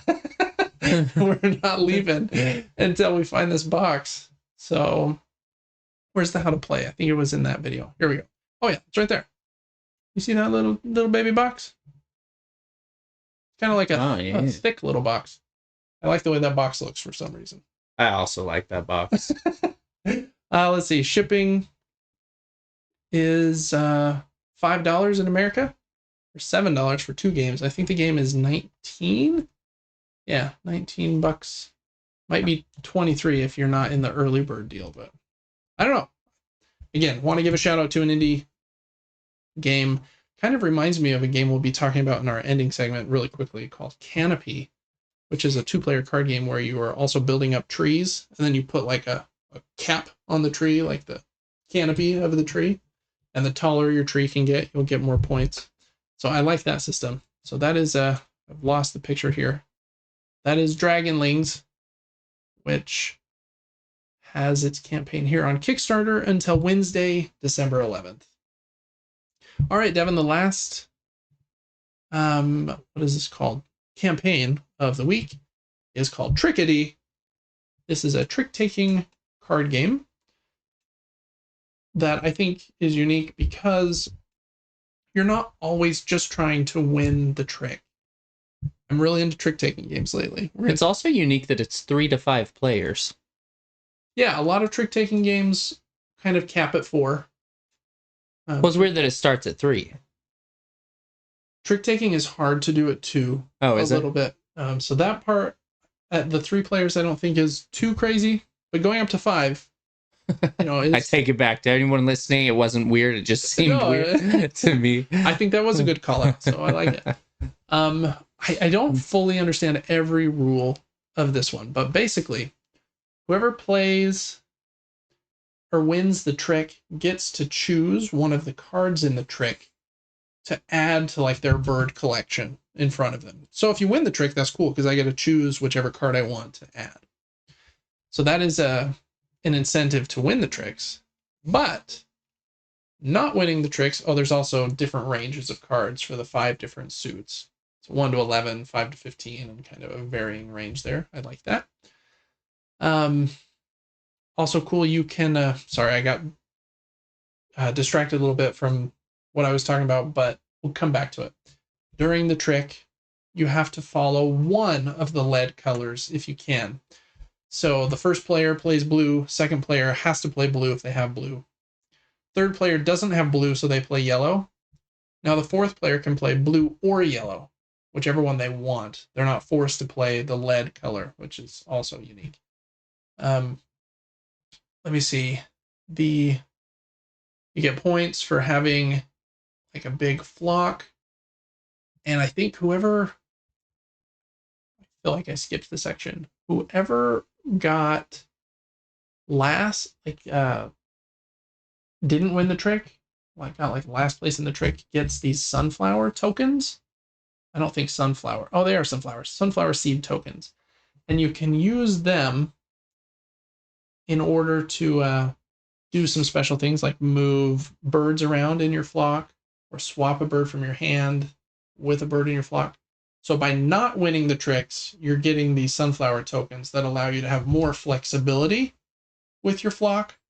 But by winning the trick, you get the birds that you want. So there's like an incentive to do both, which is It's like Mario Kart. Fall back, you get a better power. You get that blue shell. Yeah. You get those sunflower seeds. Blue sunflower seed. Yeah, exactly. Again, I'm really into trick taking right now. I think that this one seems pretty cool, kind of unique in that genre. So I wanted to give it a shout out again from is this a first time campaigner here? They have, he's created 2. So anyways, not his first rodeo, but his second rodeo here. I think it looks cool. I like the bird art. It's like kind of minimalist, but also looks like professionally done. Yeah, it's beautiful. I couldn't draw that. It's really well done, but it looks like a professional did it with colored pencils. Mm-hmm. Very cool. So that is Trickety. That one ends on Friday, December 13th. So that one's not for a little bit, the end date at least, but you've got a little time to look at those. All right, Devin, those were 7 pretty cool looking games in my opinion. What is going to be Devin's pick of the week? Oh, shoot. For December 2nd when this video goes live. I'm torn between 2 right now. The one you have on the screen. Trickety looks cool. Trickety does look cool. And Tatsumi. Ah, good pick. I think Tatsumi looks really cool. Tatsumi looks very interesting. Well, it was the one with the transparent board and the dragons and the rings. Mm-hmm. Yeah, I was kind of deciding between that and runes. But for some reason, I felt like I wanted to play Tatsumi more than I wanted to play runes. Mm-hmm. I don't know if it was just because there were dragons there, but yeah, I feel like both of those are very cool picks, and Trickety as well. But yeah, Tatsumi, man, that transparent board that also is how you store it in the box. Such a cool idea. Well, and I like how when you're moving around the board, you're basing it off of what's coming next, what other players are doing, and then you have your own player board, it seems like, with your own goal, your grouping, and your dragon has like its own unique win condition almost. Not a win condition, but own different way to score points, probably. Yeah, and I thought that was unique because you're doing multiple things at once. I agree. I think it looks really cool. This one definitely has my eye. It's one of my picks of the week as well. Tatsumi is Nah, that was my pick. Pull that list up one more time. I just want to see if I can pick a different one. Then, man, that's tough. If I wouldn't have picked that, is that what you would have picked? I think, surprisingly, I think my picks of this week, as is kind of becoming common for the kinds of games I back in crowdfunding, are games that I do not think will come to retail later. Like, if the game's going to come to retail later, then, I mean, this sounds bad, but I can get it for like half off eventually. And no shipping. With free shipping. Well, probably still have to ship it because all your games are unique. They're not just at Target. That's true, but nowadays, like Amazon, like carries almost everything. Oh, that is true. So, yeah. like Revenant and Sea Beasts and Avalon look really cool. Man, a $200 game. Avalon, for example, might never come to Amazon. So that is another kind of selling point for crowdfunding. It's like, this is a big, expensive game with lots of minis. It's probably not coming to retail. This is the only way to get it. And that's cool. But the 4 small ones here, Tatsumi, that you just covered, Runes, which is like a very cool looking abstract game, Dragonlings, and Trickety. All 4 of those games I could see possibly not coming to retail. And then I'm like, okay, this is the only way I can get that game, and then it probably won't exist. Right? And so those are the kinds of games I'm much more likely to back. I'm going to give it to Trickety here. I just want to see really quick while we're... It's a good pick. I think the artwork's cool. I'm really into trick taking at the moment. Just wanted to see if that swapped. Okay, it did. And I like the idea of a unique trick taking game. I played Aurum recently and really enjoyed that one, where you're not allowed to follow the same suit. And then you're trying to win these cool gold cards that are off on the side. Wow, what a cool twist. And you're also playing in teams. This one, you're not playing in teams, but you don't necessarily want to win every trick so that you can get those flexibility sunflower seeds. Looks really cool. So I think there's quite a few cool ones this week, but Trickety is going to be David's pick of the week for December 2nd, 2024. Thanks so much for watching Crowdfunding Corner this week, and we will see you next week for another one. Devin, to end this episode number 35 of the Super Game Brothers podcast.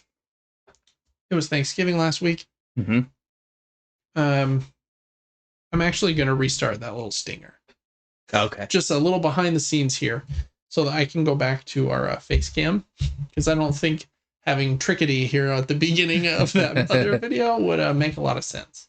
So we're going back to the face cam. And now I'm going to say the exact same thing I just said. Oh, wow. I don't even know what's coming. I know. We're going back in time.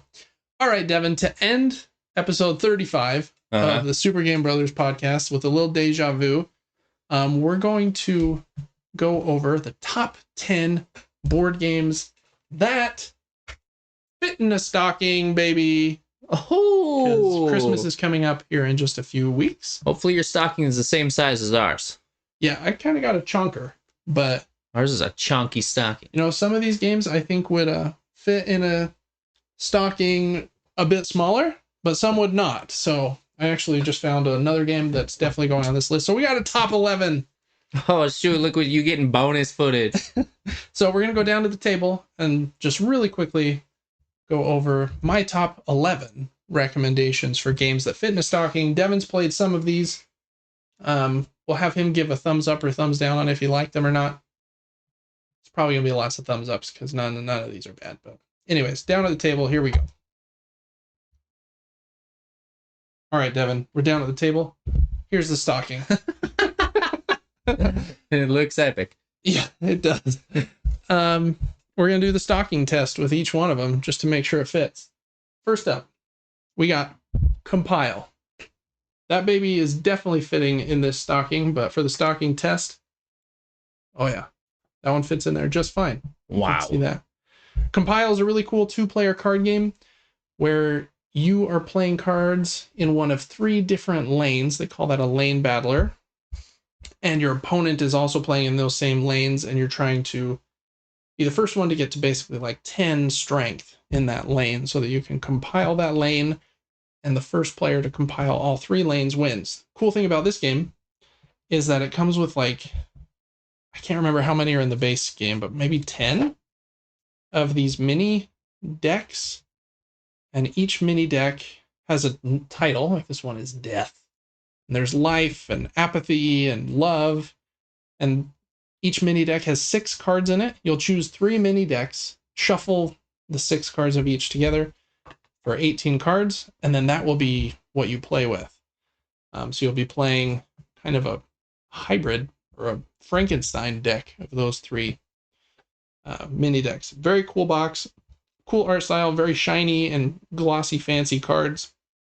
This game's just really great. Devin and I played a, what was that, best of 3 tournament of this one here on the channel. It was such a blast. Compile's excellent. Can't recommend it enough this year. And only like 15 or 20 bucks. Yep, so big thumbs up from me. Yeah. That is one I've played. All right, next up, we got Yokai Septet. This is the pocket edition that just came out, but I think there is one in a slightly bigger box that's been out for a few years. This is a trick-taking game. Oh, really quick.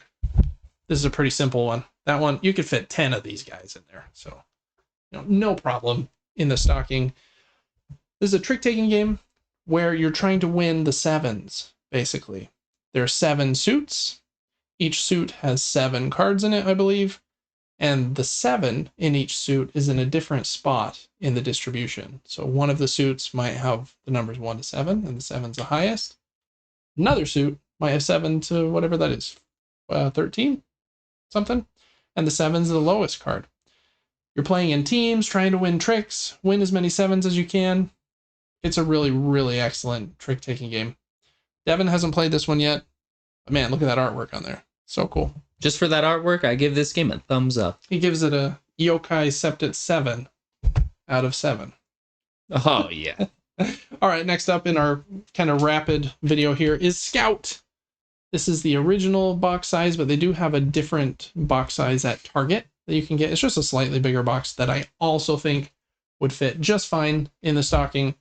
This is an excellent game. If you know anyone that likes card games like, I don't know, like Phase 10 or something, this game is twice as good as Phase 10 and takes like a fifth the amount of time to play. You can play this in 20 minutes.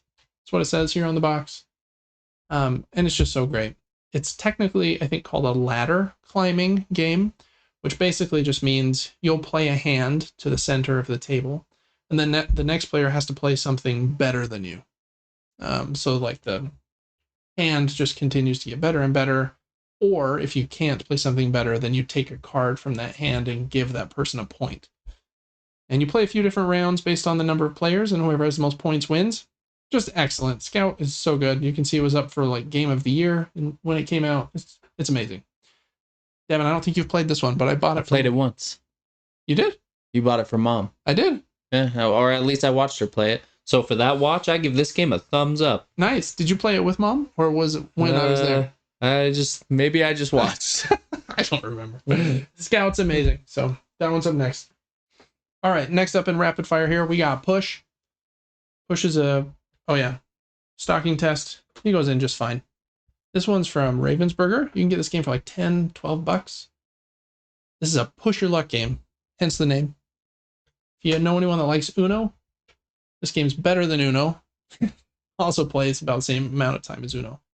There's a stack of cards. You're going to flip over cards from that deck, put them in one of 3 different piles. You can never put the same color or number of card in the same pile. And if you ever can't place a card in one of those 3 piles, you bust. And then you won't get any of the stacks. You're trying to make a really great stack for yourself and then leave bad stacks for the next players who might have to roll the bust die. And if they do, they might lose all of their cards of a certain color, purging like a bunch of points. Super fun push your luck game. You can play it in 10 to 15 minutes. It's been a hit with everyone I've played it with, even people that don't like games. So Push is excellent. Devin, I think you've played this one, but it's been a long time. I did. And for that play that I did in the past, I'm going to give this one a thumbs up. Thumbs up out of 10. Love it. All right, that's 4. We're zooming. Next up is Aurum. I don't know how to pronounce this one. How would you say that? Aurum. Aurum. What if I hold it upside down like that? Marua. Aurum also fits in there. It's a little bit bigger than some of the other boxes we've been looking at. This is a trick-taking game from Pandasaurus. I got it on sale for $8. Might be slightly more expensive than that usually. But this one, man, is so unique. You can play it 3 players or 4 players in teams of 2. You're trying to win tricks to match the bid that you have set for the round, but you can change your bid at certain times using these fancy gold cards. And this game has a must not follow mechanism where if someone leads with a blue card, then no one else can play a blue card that round. Whereas usually in a trick-taking game, if someone plays blue, then everyone has to play blue. So has a couple unique things with it. Those gold cards and that not following mechanism is excellent. We were very surprised. We played this one right after we played Yokai Septa, and after playing both, we couldn't decide which one we liked better. There's different in different ways. So Aurum, super good. Devin hasn't played that one, but it has a good Aurum, doesn't it? Oh, that game's got aura. Got all the aura. All right, Devin, we got 5 more. First up, no thanks. This one comes in a slightly chunkier box. But is it too chunky for our stocking? We'll see in just a sec. But really, it's just a little stack of cards and then a big slot for all of these black marbles. So you could rebox that even if you wanted to a box half the size, probably. But even in this chonker box that you can get for like $8-9, oh heck yeah, he'll go in there just fine. He can even hang out the top. Someone could see no thanks coming out of their Christmas stocking and be like, no thanks, it's Christmas? What do you mean? I don't know. Yeah. This is kind of a classic. It's been out for quite a long time. In this game, you're trying to bid to not take points. You want to have the lowest score possible. So a card will come out, and you either on your turn have to take the card, which means you'll get all those points. You definitely don't want this 33. Or you'll take one of your secret stones that you have in your hand, keeping the number you have secret, on the card in order to not take it, and then it goes to the next person. But each of those stones are -1 point at the end of the game, so you want to have as many of them as possible. Man, just such a great game. There are certain times when you might want a card, because if you have cards whose value are ascending, like next to each other, like 22 and 23, then you only score the lowest of those numbers. So this 23 in that scenario would be worth 0 points to me, but it'd be worth 23 points to you. So I'm just going to try and keep placing stones on it to milk as many out of the rest of the players. And how long do I think I can do that before someone decides, well, I'm not going to let David get all those stones? Such a simple little game. You can play it in 10 minutes. It's really great. Yeah, it can be super strategic. There's a little bit of luck to the game, is there not? Yeah, a little from what bit I remember. with the card draws for sure. And I think at the start of the game, 9 cards are pulled out of the deck and placed in the box without looking at them. So you might be trying to, you've got like the 20, the 21, the 23, and the 24, and you really need that 22 to come out. But it might not even be in the game. It might not even be in the game. So and for that reason, I'm going to give this game a thumbs up. A thumbs up out of 10 for no thanks, baby. It is a good game. It's a really good one. All of these have been, though. Well, all the ones I've played. All right, next up is Spots. Devin, I don't think you've played this one. I haven't seen this one. Oh, it fits. Its box is a little bit tight in there, but hey, it passes the stocking test. Spots is a push your luck dice rolling game where you have these dog cards, and the dogs have little spots on them, like that needs a 5 in order to complete that dog's spots. So you're trying to roll the dice that are shown on the cards that you have. But if you ever, at the end of your turn, can't place one of the dice you have to put it in your doghouse. And if the value of all of the dice in your doghouse ever gets, I think, more than 7, then you bust. And all of the dice on all of your unfinished dogs, I think, are wiped. So, trying to decide how far to push your luck. Very cute, funny art. One of the... they're all so derpy. They're all very derpy dogs, and one of them just has an absolutely hilarious card that everyone laughs at. And so real quick before we put this away, just going to show it to you, and hopefully this won't get me banned on YouTube. It's kind of a funny, weird card that I'm surprised that they went with. Reminds me of a certain episode of Bob's Burgers, if you've seen that. Sure have. But for some reason, we've got Bert here. And where is his dot? Who knows? Nobody knows what's going on with Bert. But anyways, very fun cards. Even though Bert is a little more naked than he should be, maybe. I guess dogs are all naked. Who knows? That is true. Anyways, that's Spots. It's a very funny and fun push your luck dice rolling game. Look how many dice are in there. There's a ton of dice. You got some cool little dog bones. You got a sneak peek inside the box. Here. How interesting. And the dots are different sizes on these dice. Yeah. They kind of made the dice even look The derpy. dice are derpy. Derpy dice, derpy dogs. And derpy Bert. And derpy Bert. Yeah, exactly. That one's great. Really, really fun. Push your luck. Dice rolling game. That's Spots. All right, 3 more. Next up is Canopy. This is a 2-player card game with very beautiful art from Vincent Dutray. The game was designed by Tim Eisner. And in this one, you're trying to draft cards from this kind of center draft area in order to make the best, like, rainforest. You'll be making trees. You're trying to get them super tall. You eventually have to put a card sideways on top, like a canopy card, to cap that tree. Tall trees or like a high number of trees will get you points. And then you can also get animal cards. Getting different sets of animals and flowers and stuff will get you points. It's a pretty simple 2-player drafting game. It's one of my wife's very favorites. I think because it's simple to play, has quite a bit of variability in like the different types of animals you can add in each game. And it's just fun to see. The artwork is very, very pretty. Like I said, from kind of one of the masters in board game art, Vincent Dutray. So Canopy is excellent. We didn't do the stocking test with him, so let's make sure he fits. Oh, yeah. Like a glove. You could even put a canopy on that box in the stocking. Exactly. Yeah. You haven't played that one, right, Devin? No. Okay. 2 more games.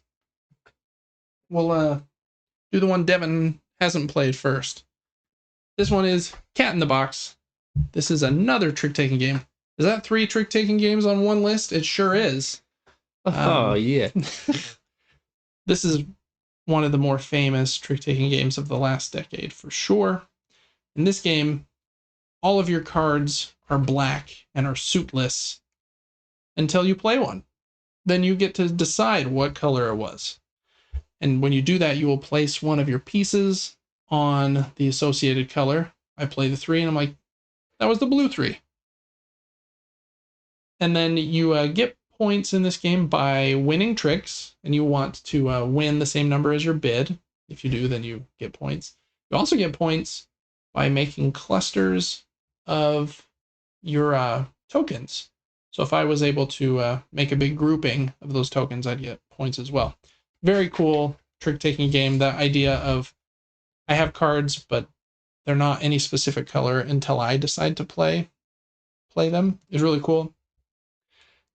And it does follow normal trick-taking rules. Like, if someone leads with a red 3, and then I play a 4, but I don't want it to be red, then I have to put a marker on this tray in front of me on the red to show that I can no longer play red cards that round because I didn't follow. And if I didn't follow in a regular trick-taking game, that would mean that I do not have red. So even though all my cards are black, I still have to follow that rule. Yeah, super cool. Cat in the Box.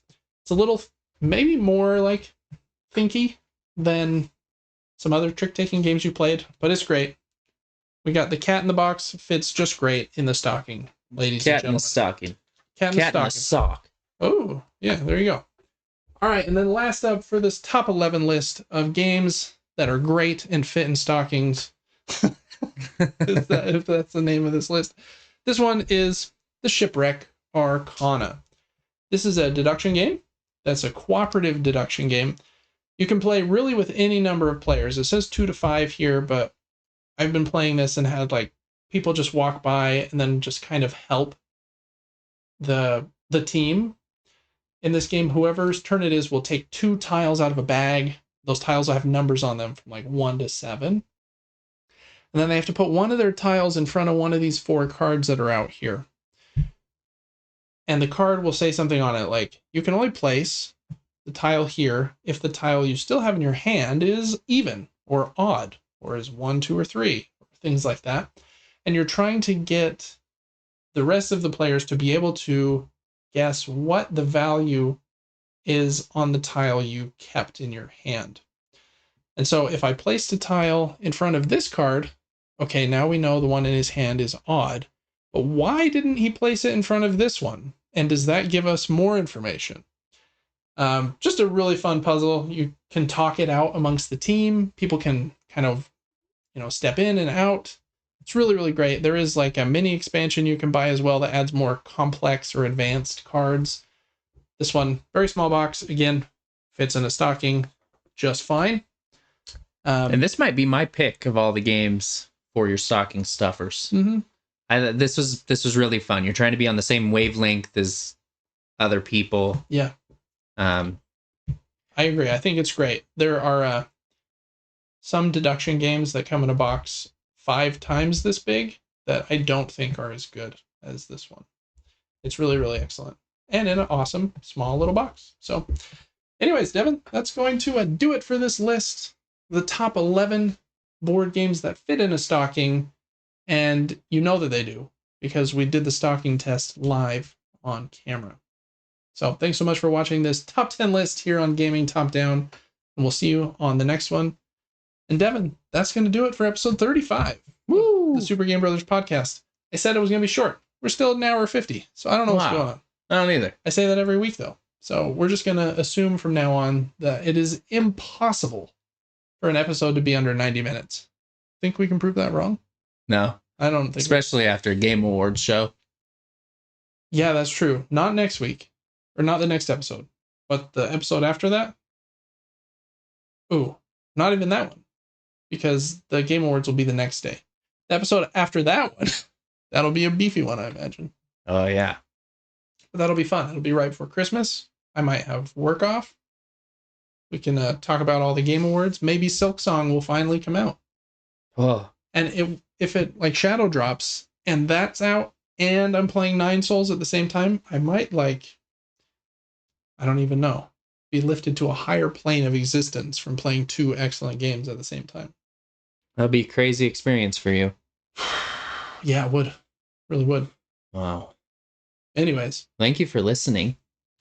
Yes, we really appreciate it. Thanks for listening, subscribing, liking the videos, commenting.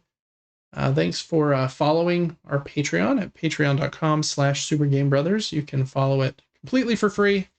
But if you do throw us a buck or two, you can get the episodes of the podcast a few days early. You can write into the show, get your name in the credits, other fun stuff like that, and help support independent content like this that is not,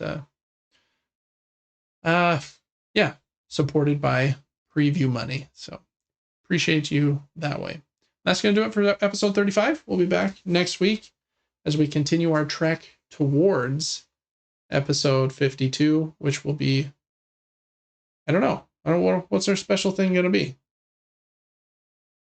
for our 52nd. Maybe we don't do anything special until episode 100. But then on that day, we're going to do a Mr. Beast like giveaway and give away 100 Teslas. Mm-hmm. Yeah. It's going to be crazy. Stay tuned. It will be. That sounds really nice. But anyways, that's going to do it for this episode, and we will see you next week for the next one. Till then, adios.